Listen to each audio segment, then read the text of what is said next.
रेसिपीमध्ये बनवणार आहोत बोंबील फ्राय। तर बोंबील फ्राय करायच्या आधी आपण त्याला मॅरिनेट कसं करतो ते बघून घेऊयात। बोंबील पहिले स्वच्छ धुवून घेतले आहेत आणि त्यावर लिंबू पिळलेला आहे। आता पुढे अर्धा चम्मच हळद, धनेपूड,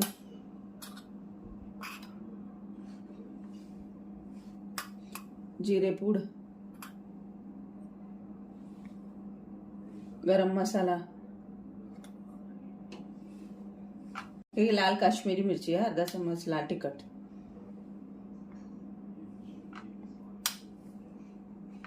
आता हे मिक्स करून घ्यायचं। आलं लसूण पेस्ट,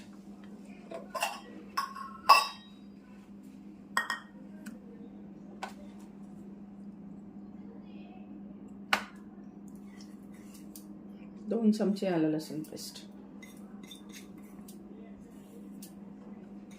मीठ,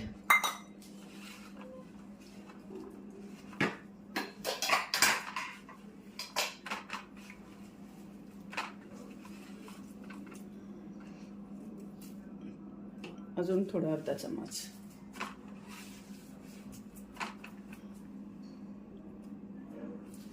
बस। आता 4 कोकम,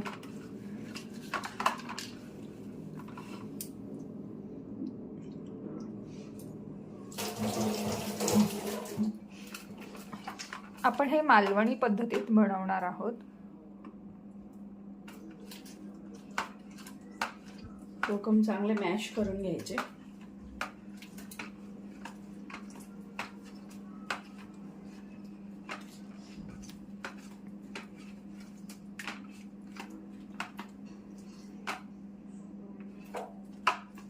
डिटेलमध्ये एकदम रेसिपी आम्ही देत आहोत।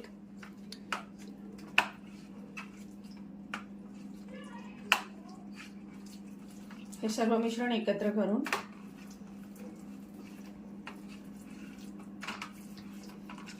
व्यवस्थित लावून घ्यायचं।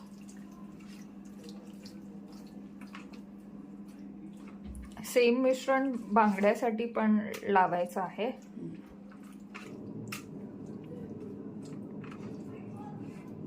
बांगडा ॲक्च्युली आमच्याकडे कोणी जास्त खात नाही, म्हणून जस्ट एक घेतला होता टेस्टसाठी। बोंबील सर्वांचे आवडीचे आहेत।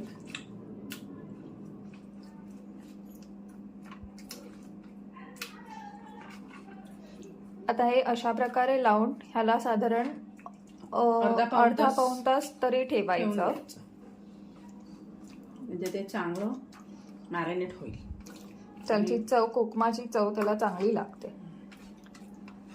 हे आपण मगाशी मॅरिनेट करून ठेवलेले बोंबील आहेत। ह्याला साधारण अर्धा पाऊण तास झालेला आहे। आता ते व्यवस्थित मॅरिनेट झालेले आहेत। आता ह्याला वरती जे आपण कोट करून तळतो, तर ते कसं करतो ते आता मी तुम्हाला दाखवते। हे आपण भाकरी करताना जे तांदळाचं पीठ घेतलं होतं तर ते उरलेलं आहे, तर त्यातच आता थोडा रवा टाकायचा। त्याच्यात मग आपले जे घरगुती मसाले आहेत, लाल तिखट सॉरी, आता त्याच्यामध्ये फक्त लाल तिखट म्हणजे काश्मीरी लाल मिरची पावडर आणि आपलं मालवणी मसाला। आता याला व्यवस्थित मिक्स करायचं।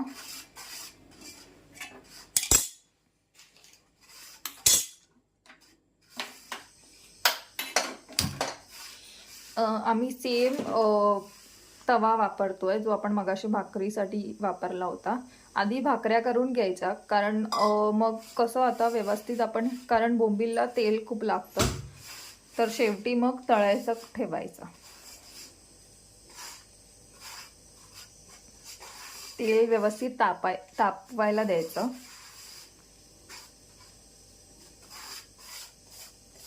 आणि बोंबील शक्यतो फास्ट गॅस ठेवूनच भाजायचे, कारण मग ते छान क्रिस्पी होतात।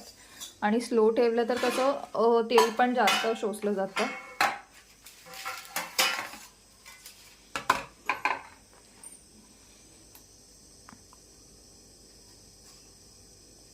व्यवस्थित त्याला कोट करायचं।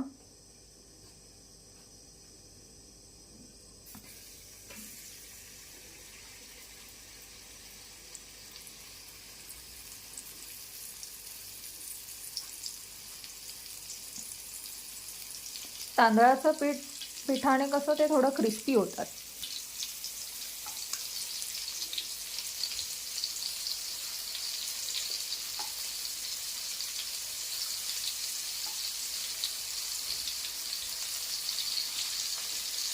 अशा प्रकारे दोन्ही बाजूने व्यवस्थित त्याला भाजून घ्यायचं.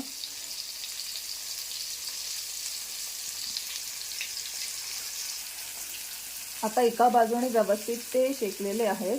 आता दुसऱ्या बाजूने त्याला चांगलं शेकूया. फास्ट गॅसवर ते लगेच शेकलेही जातात.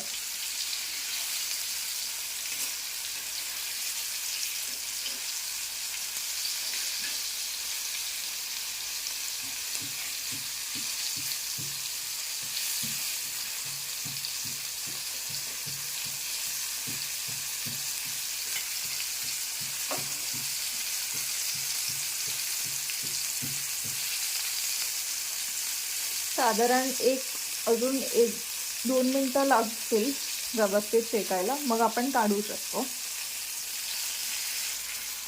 दोन्ही बाजूने आता व्यवस्थित शेकलेले आहेत, तर आपण आता हे काढून घेतोय. तुम्ही बटर पेपर किंवा टिश्यू पेपरचा यूज करू शकता, कारण ज्याने ते जे एक्सेस ऑइल असतं ते शोषलं जाईल.